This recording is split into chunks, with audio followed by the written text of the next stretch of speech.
Good morning, everyone. Thank you so much for coming to the Osterville Village Library, and thank you for being here today. My name is Amy Wolf. I'm the programming director here at the Osterville Village Library. And today we have the honor of having Dr. Ail Vyas here to talk about carbon monoxide toxicity and the dangers of carbon monoxide. So without further ado, here is Dr. Vyas.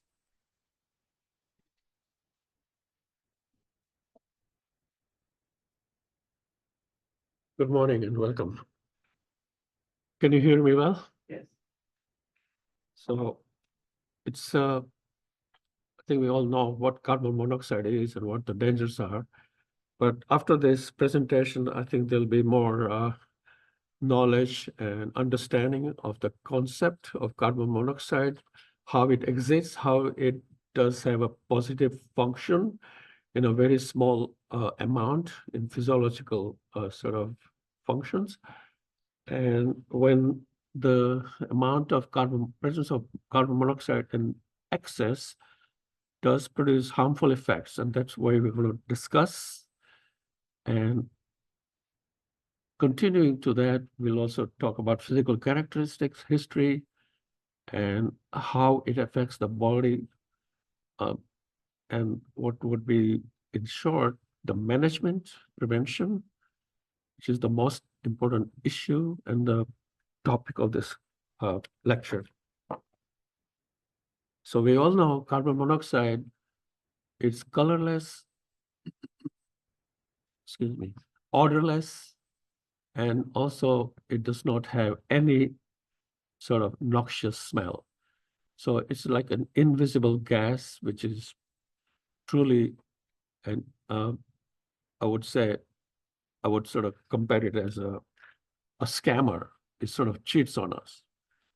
And so here we go. So I'm going to give you a brief history of, it's an anecdote. A 39-year-old female executive has a several months history of fatigue, headache, and memory lapse. And multiple specialists have performed evaluations, but they did not come out with any accurate diagnosis. During a period of feeling worse than usual, she called a friend asking for help, please to come over to her residence to sort of take her to the hospital. And when the friend arrived at the flat, she found the woman semi-comatose, and the friend called 911. The patient was given supplemental oxygen in the ambulance and also in the ER. And then soon after, she became alert, and all her findings were almost getting to normal. Her carboxyhemoglobin level was 18%. And I think we have to remember this word 18 is pretty much close to 20%. And we'll talk about, as the lecture goes by, how this condition could be treated and what would be the result in the short-term basis and also in the long-term basis. So I would like you to remember that history, and we'll go back to that anecdote. So the understanding of carbon monoxide goes back to many, many years. Aristotle, he was aware of presence of noxious gas, but he could not identify or sort of give a name to it. He did understand that there are harmful effects in form of somnolence, headache, nausea, as a result of heating a dwelling with no ventilation. This was in the midst of winter. Then came the Romans. They came across the same situation, and they found out that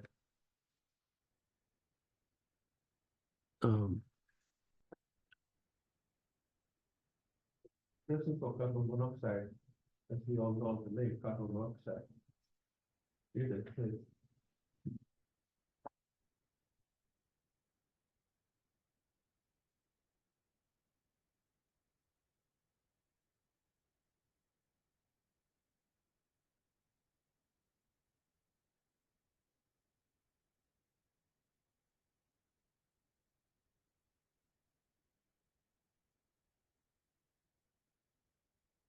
Very shortly, I'll show you a diagram of the architectural diagram of a Roman villa, which had a sophisticated heating system. One end of the house, they would sort of start burning wood fire, and the heat would sort of permeate the house through channels. And at the basement, it'll heat up the wall of bricks. They were sort of in form of towers, and then there were sophisticated conduit through the hollowed brick wall. So all the heated air would sort of rise and hit the whole house. Unfortunately, they were not aware, because of lack of ventilation in the midst of the winter, that certain amount of carbon monoxide would build up, and they would also suffer from headaches, nausea, vomiting, confusion, as the concentration of carbon monoxide would increase maximum up to 20%, then there will be symptoms of being semi-comatose, and sometimes some of the Romans would perish. But this dwelling was only in existence amongst the rich and wealthy Romans. And then they do mention the cause of death of Cleopatra was because of excessive carbon monoxide poisoning. Now that goes back in the history, which was sort of derived from British Museum.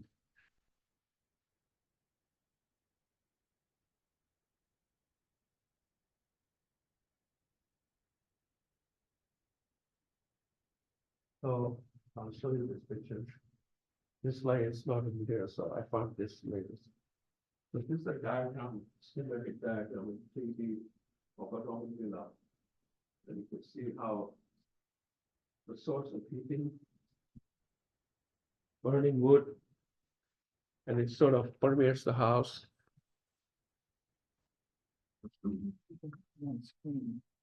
It's not there. It's not on screen. When you're standing, they may be able to see the screen, because we see your picture up there. Like that? Yeah. Yeah, bring it up a little bit. Yeah, okay. So if one can see it clearly, it's a 3D diagram of a Roman villa showing the sort of small brick towers in the basement, which are subsequently heated by a source of heat by wood burning. And then the hot air goes through the hollowed bricks on the side wall right up to the first floor and then the second floor.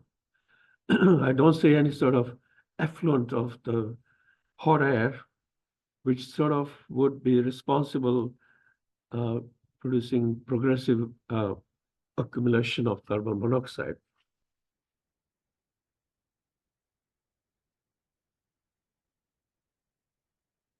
And they also had a special chamber during the Roman times.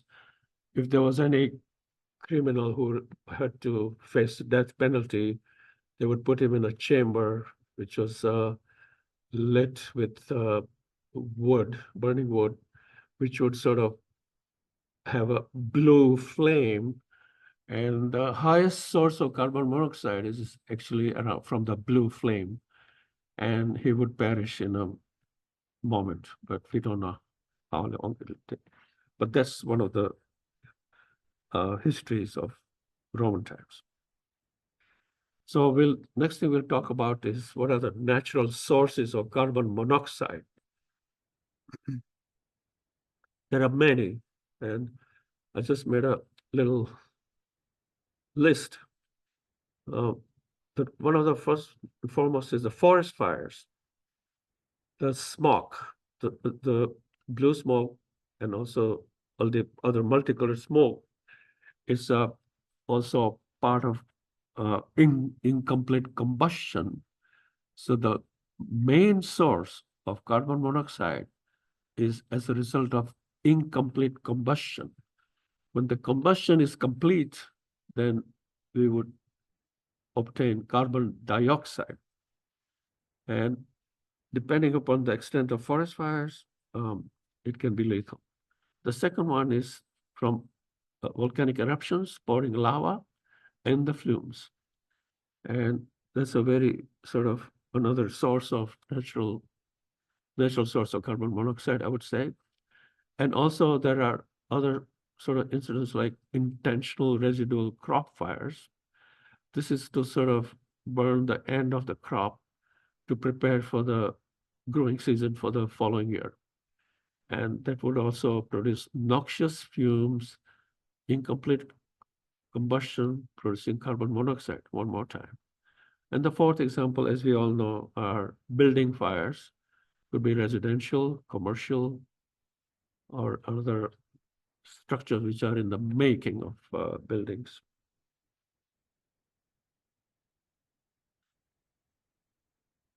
Other sources are furnaces in the house, especially in the residential and commercial. Now, the main reason for a production of carbon monoxide indoors is a faulty furnace. It's a very loose term, but there are many sort of causes whereby one would label furnaces as faulty furnaces. And basically, there is a unnoticed leakage of carbon monoxide from a rent or a tear from an aluminum wall, which is a casing of the furnace, and it will gradually accumulate in the basement, and it will sort of permeate the whole area. And it also, the other property of carbon monoxide, which I'll talk later, is it is slightly lighter than air, so it will float. And as we all know, carbon dioxide is heavy.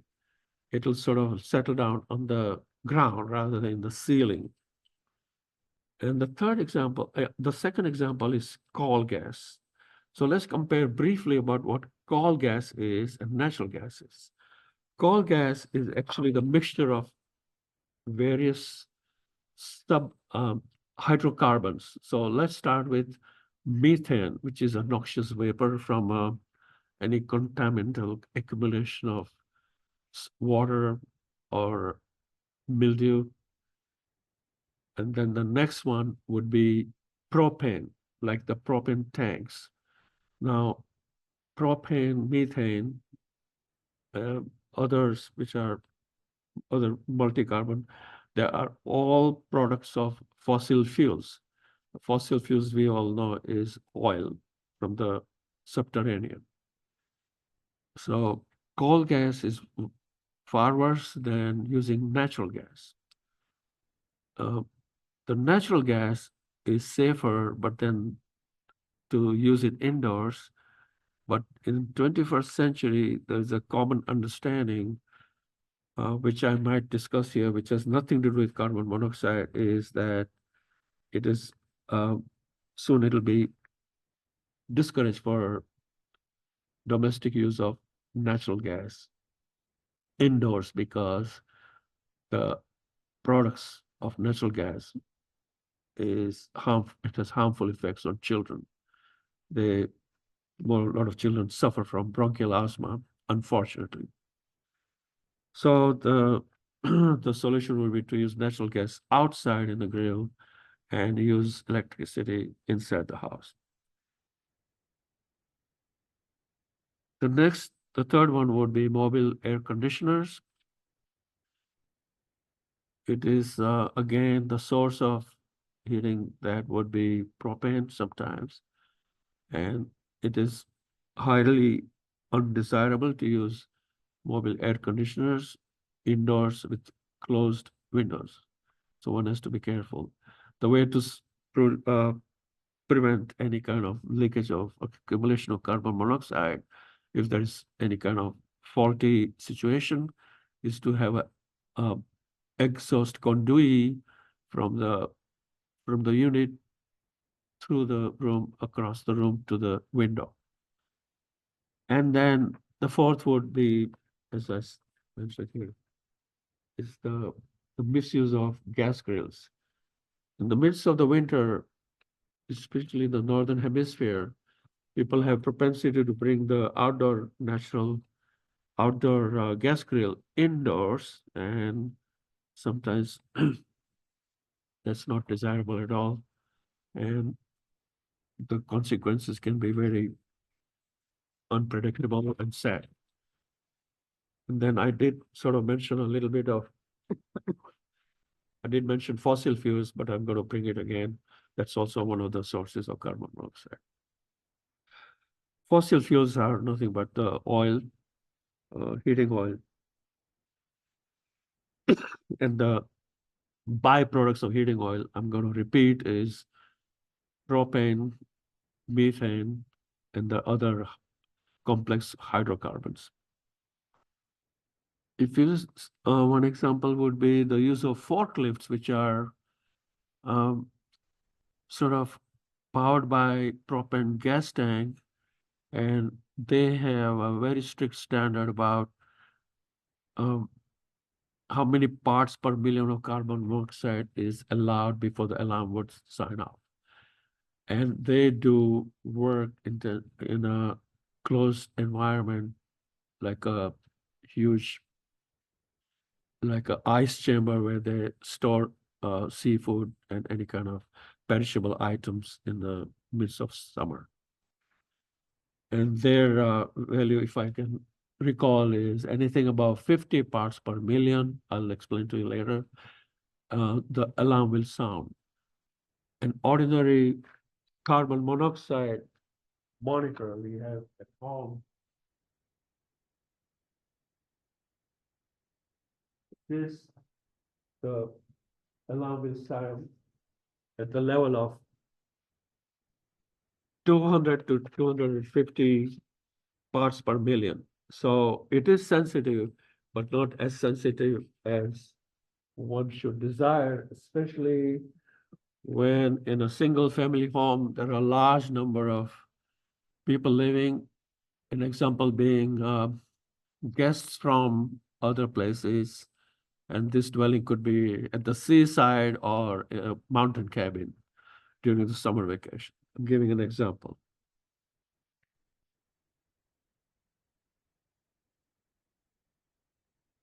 And then the last one is paint thinners. The most active ingredient in the paint thinner is another hydrocarbon called toluidine. And it's highly advisable to sort of clean up the paint brushes outside the house, not inside the house, because the byproducts of when the toluidine is exposed to air, when we breathe in toluidine, the liver is going to break down this compound, and one of the most active ingredient is carbon monoxide. And so this byproduct carbon monoxide is endogenous, and all other sources of carbon monoxide are exogenous, means outside body. So one has to be careful, and it's not uncommon for someone to have headaches and nausea. We're going to talk about that later, but these are all the beginning part of our discussion.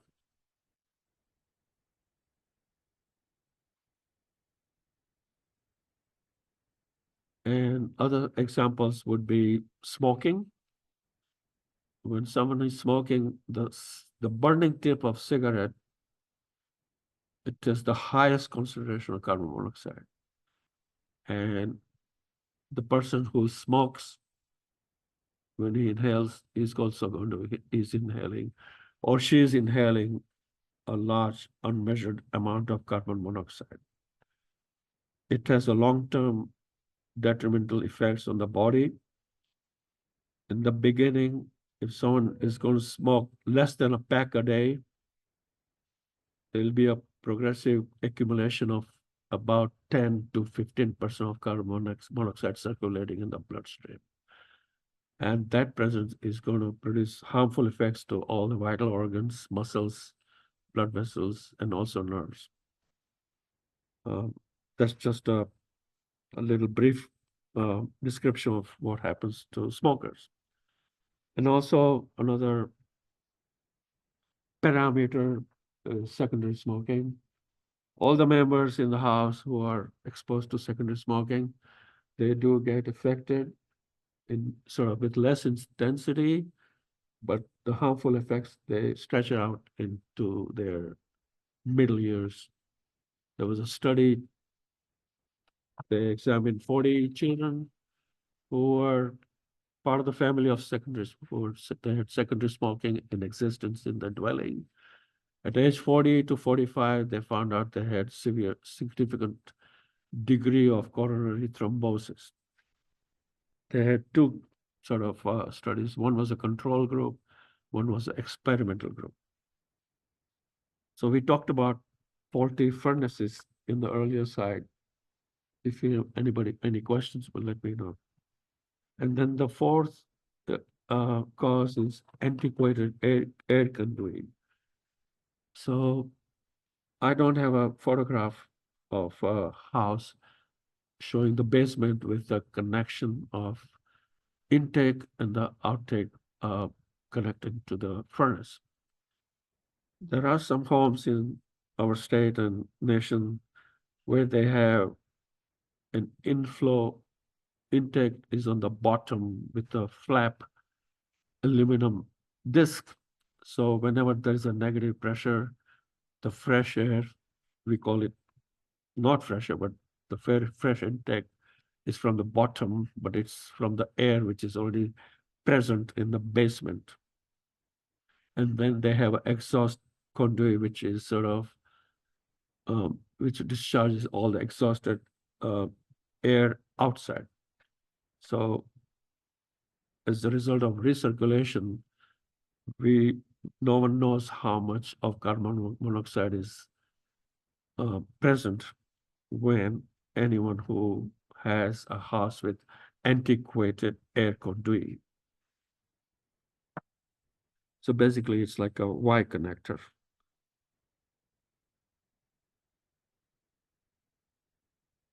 So physical characteristics are very simple. It's a formalized carbon monoxide has 3 bonds in the middle, you could see. So it has only one oxygen molecule with the one carbon atom and oxygen atom, sorry. So if a carbon, and this is the product of incomplete combustion, when the combustion is complete, the carbon will sort of, another atom of oxygen will combine and it'll be CO2. So this property, this bonding is so loose and physiologically so active in different way that its harmful effects are sort of comes to the surface and it demonstrates its undesirable and noxious effects. Carbon dioxide does have noxious effect, but to a very minimal degree. The reason being is carbon dioxide is soluble in water, as we all know. It sort of splits into hydrogen and bicarbonate. But carbon monoxide does not. It's not. We cannot destroy that molecule at all. And so that's just what. So the black sphere is carbon, and the red one is just for the audience to see is oxygen atom. If there are 2 red spheres, that's carbon dioxide, obviously. So we talked about product of incomplete combustion, a source of carbon monoxide. So this is a graph which is very interesting. It's got a sigmoid curve. What it means is, right now we are breathing room air at 21% oxygen. So the partial pressure of oxygen would be 100, which is at 21% concentration oxygen in the air. The rest of it is nitrogen and a trace of carbon dioxide. So if you look at the curve, so this curve is sigmoid, not straight, only for the reason is that oxygen has a very high affinity to bind to hemoglobin, which converts into oxyhemoglobin, which sort of nourishes all our tissues, cells, organs, and muscles. And that's how we exist in presence of oxygen. When someone is exposed to carbon monoxide, this curve will shift to the left. What it means is at the same partial pressure, so if you take, if it's room at 21%, but for example, if you climb a mountain, highest mountain, Pikes Peak, in the Rockies, I'm not talking about Alaska, then the partial pressure of oxygen would be almost half. That means we need oxygen tank or you have to breathe harder. Fine. So if you look at the partial pressure of oxygen as 50 at Pikes Peak, a significant amount of hemoglobin is still present, attaching the oxygen. So even if it drops, it won't be as bad as carbon monoxide here. So we can still live, where we can't live is right here. So over here, this pulse oximeter shows 97%. It's right here, room air. And when we climb a mountain, the air gets thinner. So the oxyhemoglobin concentration will fall, fine. But you can notice the difference here at partial pressure of 50 millimole mercury at Pikes Peak and at 100%, which is right here in the library. This is also altered by altitude, fine. So if someone is exposed to carbon monoxide at high, you can see how low the oxygen would be. It'll be only 20%, but not 60%. And at partial pressure, 100 pressure, it'll be 100. So here we can live. And then when there is hypoxia, which I'll talk to you later, this part is so stiff that it's very hard to treat someone with hypoxia. I don't want to go too much in detail because we have to focus on what our topic is about. But you can stop me. This is a very complicated side, but the only part which I would like to highlight is this part here. So over here, look at that area, is in a small concentration, minute concentration of carbon monoxide in our body. It has a very positive role in our function of the body, meaning that when the heart beats, the heart can only beat if the receptors are activated and the action begins. One example, which is very simple, I want to move my arm or raise my arm. So the brain signal sort of transmits the nerve sort of impulse, and that requires involvement of receptor occupancy. And that receptor can only be activated in presence of carbon monoxide, because the only way this function can be completed is presence of nitric oxide. So nitric oxide, which is an inherent chemical in our body, along with carbon monoxide, can complete the function. So this is the most scientific explanation, which has it has a high relevance to the function of carbon monoxide in small concentration. But when carbon monoxide is in the circulation in excess, then the whole story would change. So that's all I wanted to show you right here. So this receptor could be vasodilatation from a blood pressure medication, someone who takes ARB2 or any other drug which sort of improves the renal flow at the glomerular filtration area or glomeruli, where the receptor activity is required. And so also the brain function. They all have receptors. They need small amount of carbon monoxide and along with nitric oxide. So I'm going to spend a lot of time on this. What time is it? 11:30. So you see the little gap between the first mark here and then second mark here. That window is where the physiological functions are controlled by some amount of carbon, with minimal amount of carbon monoxide. So where does this carbon monoxide come from in our body? That's a product of the breakdown of red cells, which is hemoglobin. The byproduct of hemoglobin is carbon monoxide, and that's where the carbon monoxide comes from. So anything in that window, everything is fine.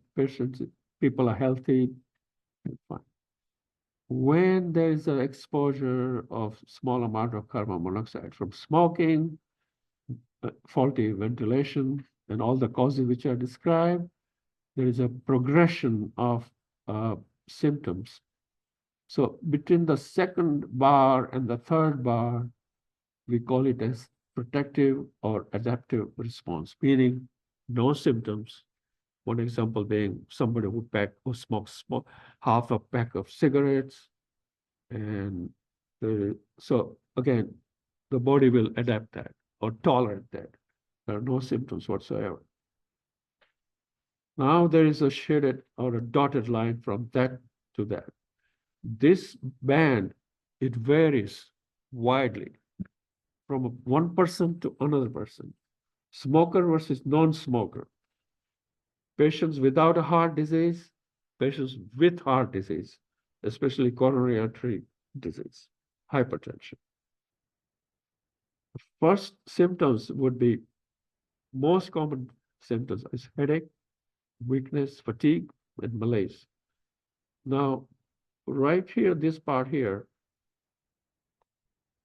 a lot of physicians, practitioners would think about having a flu. So the diagnosis sometimes misunderstood or ignored. And when the progression goes from left to right, there is progressive, some more sort of signs and symptoms emanate, which are completely unexplainable from the point of view that we all know carbon monoxide is odorless. You cannot see it, you cannot smell it, and so it's just invisible. That's called invisible gas. And then when there's a further unaddressed situation, and then they get confusion, dizziness, and then almost affecting the brain functions. And if there's depending upon the severity of carbon monoxide poisoning. Secondly, the duration of exposure of carbon monoxide, whether 10 minutes or 1 hour, that will govern where the endpoint would be. The main reason for the loss of brain activity is lack of oxygen. This is critical. When I showed you that sigmoid curve before, this part over here, it reflects to the function of the bottom part of the sigmoid curve. That means it's very difficult to treat hypoxia unless someone gets a source to breathe 100% oxygen. That's the only treatment. And there is a word called inflammation here. That degree of inflammation from here to here is the severity of cellular damage when there is excessive carbon monoxide entering the cell. It'll sort of affect the mitochondrial function. Mitochondria actually is one of the organelles which produce energy. And then energy is required for a cellular function. The ultimate tissue damage is in form of inflammation, almost similar to a bruising. There is swelling. The swelling is because of collection of all the leukotrienes, prostaglandins, and all painful sort of products. But that inflammation is totally different because that inflammation is in the brain cells. That inflammation is also present in the myocardium of the heart, liver. It's a multi-organ sort of system failure as a result of inflammation. Why? Because of excessive presence of carbon monoxide. That's why when there is brain cell which is subjected to swelling from inflammation, they don't function properly. That's why there are symptoms of convulsion seizures, uh, coma, and someone with a high coexisting coronary artery disease, they'll have an infarct right there on the top. And when there is a brain infarction, hypoxia, and that's the end result. Any question about? So this is the list, which is very interesting. They studied a number of patients. 91% of the patients had headache, symptoms of headache. And then in a sort of descending order, headache, dizziness, weakness, nausea. So these all would sort of almost mimic as having a flu, head flu or a stomach flu. And the diagnosis sort of missed. And then when the progression occurs here, then it'll come to the attention of a physician or a friend that the patient is having serious symptoms out of control. And this is the time when patients are hospitalized. And the only simple treatment is oxygen. Once they get oxygen, there is a shift of carbon monoxide, which is in the tissues. It'll be displaced by a, a large concentration of oxygen because now they're breathing 100% oxygen, not 21% oxygen. So when there's an increase in the presence of oxygen at the cellular level, carbon monoxide will be easily displaced and exhaled, and patient would recover. Sometimes gradually and sometimes fast, depending upon the duration of the exposure of carbon monoxide to the patient and also other sort of factors like age, and also what was the concentration of the carbon monoxide from the sources, which we have described before. So this is the diagram of a modern furnace. There's a white flue and then there is a gray flue.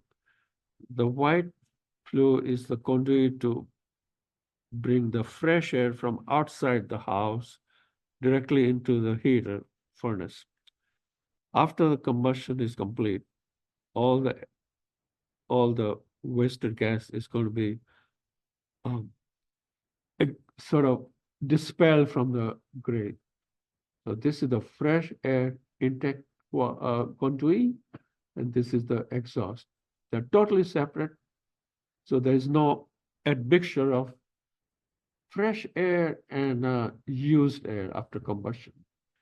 So it's a very safe mechanism by which there will be no accumulation of whatsoever of carbon monoxide in the dwelling as long as the maintenance is performed regularly every year or every 6 months, depending upon the house, size of the house, number of people living there. And this is just another continuation of the extension. It's clearly marked for identification. And then we go to this another diagram. I don't have this carbon monoxide. It's not here in Massachusetts. But look at that. It's very interesting. The reason why there's an extension of there's a wire between the plug and the carbon monoxide monitor is very smart. As I mentioned before, carbon monoxide gas is slightly lighter than air. So the most ideal location of the carbon monoxide alarm should be midway on the wall, like almost halfway from the floor to the ceiling. So that way, any sort of presence of carbon monoxide will be detected earlier without wasting any time. And most of the plug size, they are on the bottom. So that's why there is an extension of the wire. So this is as we know, it's quite obvious. is powered by electricity, but there are also carbon monoxide which are powered by lithium batteries. The main advantage of having a lithium battery is a 10-year battery, so you don't have to keep on changing the battery every 6 months or every year. So it is safe and protected for a long time. What's the management of carbon monoxide toxicity and poisoning? The first and foremost, if there's the slightest detection of members of the family having those symptoms which I described, um, headaches and confusion, not one person, but all the members, when they have similar symptoms, one could easily sort of come to a conclusion that they are this is a subject to inhaling excessive concentration of carbon monoxide. First thing is to open the windows and doors. That will sort of get the presence of carbon monoxide gas indoors, out through the window. Again, ventilation is important. And second, call 911. Ambulance will arrive. They have portable oxygen. Patient will be on oxygen. And sometimes multiple ambulances will arrive if there's a large number of members of the family. And during the journey to hospital, they'll continuously be breathing oxygen during the transport. And CPR is necessary in a situation when a patient has a myocardial infarct, number one. Before that, brain hypoxia, they will be unconscious or someone. They need CPR if they're not breathing. Earlier the better.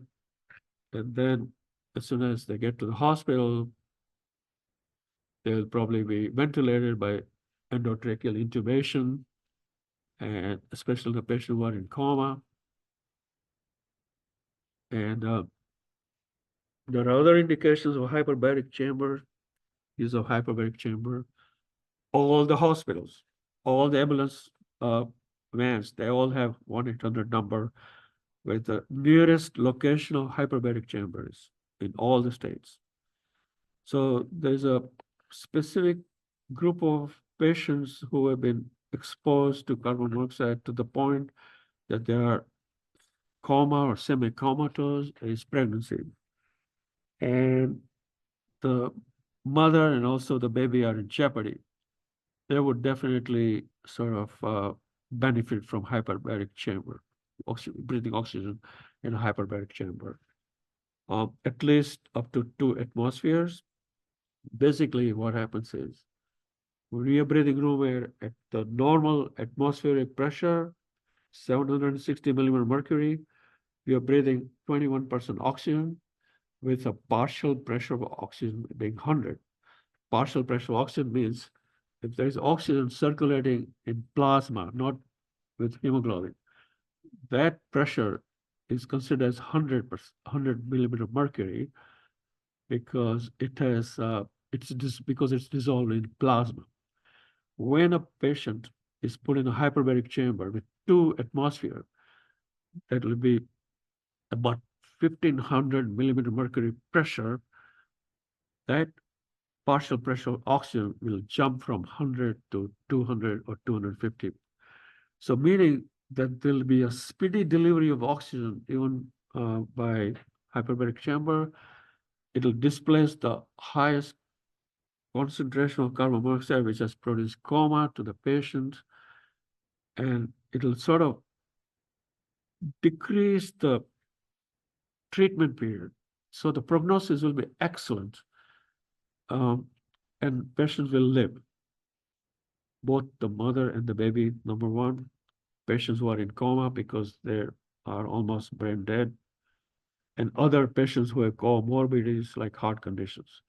So they would sort of come out. They did studies, unfortunately, especially in the group of elderly, they do have a prolonged period of cognitive dysfunction. It takes a long time for the brain functions to come to normal stage as a result of semi-permanent damage to the brain cells. And it's very hard to prove the extent, the nature of the brain damage as a result of uh, carbon monoxide, as a result of hypoxia from carbon monoxide poisoning. So the incidence of cognitive dysfunction is almost eliminated if they are subjected to hyperbaric oxygenation. Now, the next part is prevention. Number one is the regular maintenance of heating furnaces. Depending upon the age, if someone buys a home, 10-year-old, it's a nice house, but one may not be aware of the integrity of the coexisting furnace in the house. And it's very hard to judge and find out if there is any sort of portion of the furnace which is almost going to break down. We have no idea. Because of that, it's always very vital to have service done every 6 months. Money is no matter, because we all know life comes but once. With that in mind, always keep a close attention of regular maintenance of heating furnaces. Second, ventilations. In the midst of winter, it's very easy in certain situations where there'll be a creation of ice dams. One is to be very mindful to get the ice dam free so that in case one has to open the windows to let the fresh air in, the windows will be open and shut without any sort of difficulty. Now, carbon monoxide detectors, we all know they have to be placed in every floor, and especially one near the furnace. So the alarm will sound earlier than one would expect before the carbon monoxide would permeate the top part of the house, especially second floor. Snow banks, they need to be pushed back in the driveway, so that if there is a very restricted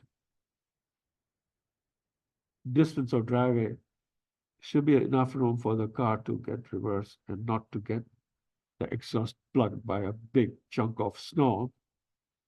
And if that is unnoticed, as you all know, there'll be recirculation of exhaled air in the interior of the car, and the driver will not be aware of, and adverse things can happen. You know, they can go into coma, end up in a car accident, but those are the very ultimate results.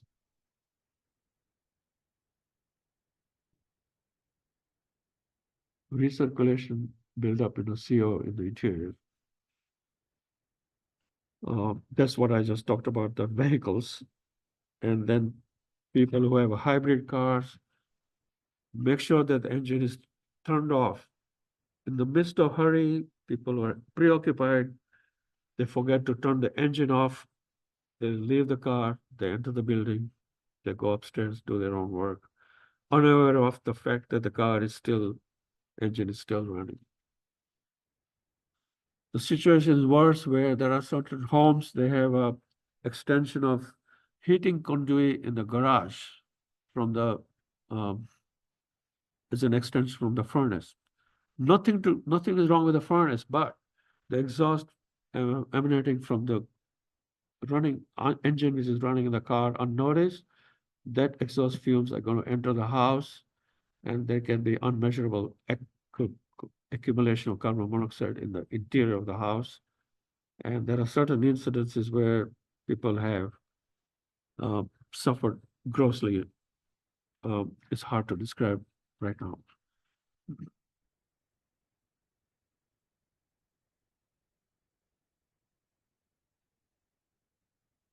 As far as I know,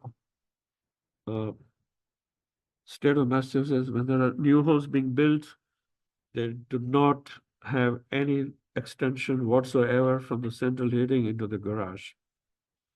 If the garage has to be heated, it will be heated directly by any electrical source. Last, there's a flyer there. You could read it. This is one of the ultimate, the most recent suggestion by one of the writers of this article. This was published in the Wall Street Journal last month by one of the journalists called Sumati Murthy.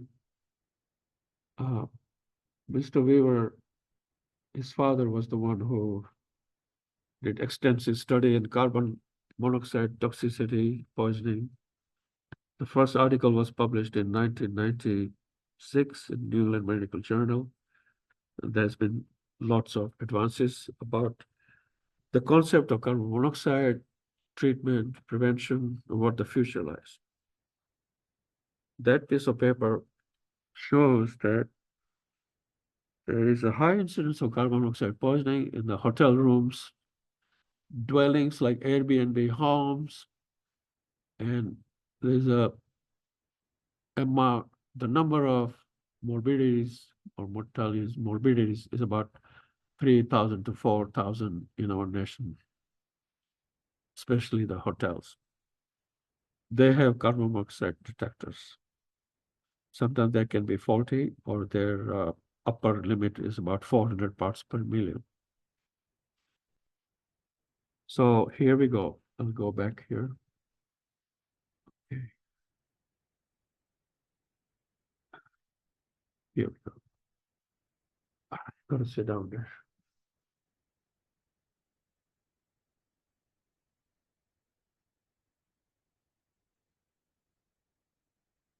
So forklift, like propelled forklift, 40 part. It's very hard. One of the articles said it's very hard to enumerate parts per million along this graph in the conjunction with the progression of the disease based upon the carbon monoxide level.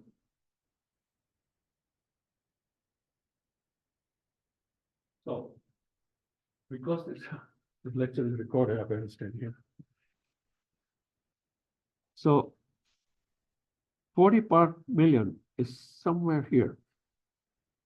So whenever there is an alarm which goes off, it'll be somewhere in this sort of section, right? Before the symptoms start.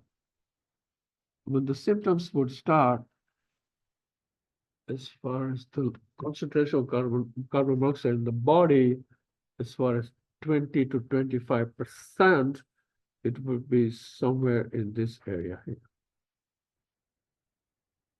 Now, a smoker who smokes 1 pack of cigarettes a day, his carbon monoxide level will be between 10% and 15%.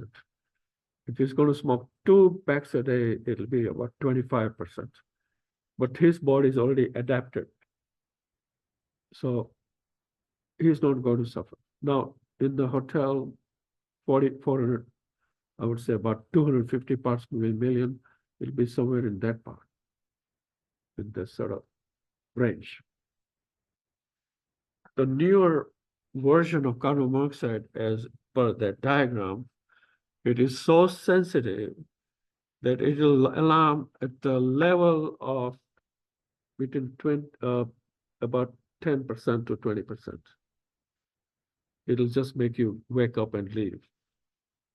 It won't allow, so a person who is sleeping is going to be very safe. Late in April this year, a young family and their children, they perished overnight in New Hampshire. It was a very tragic event. They had rented an Airbnb home on a ski slope, and they mysteriously passed away. They found out there was a faulty furnace. So the owner of the Airbnb, he or she may or may not be aware of the integrity of the heating furnace.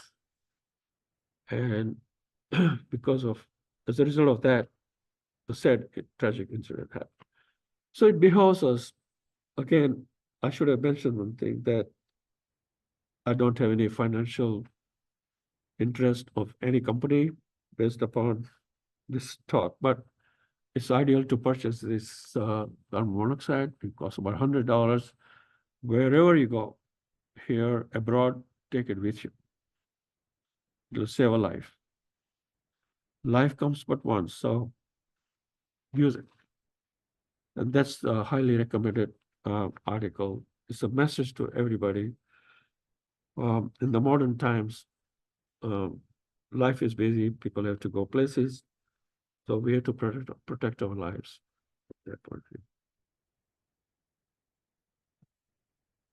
I think I'm going to stop here. If anybody has a question, I'll be more than happy to answer.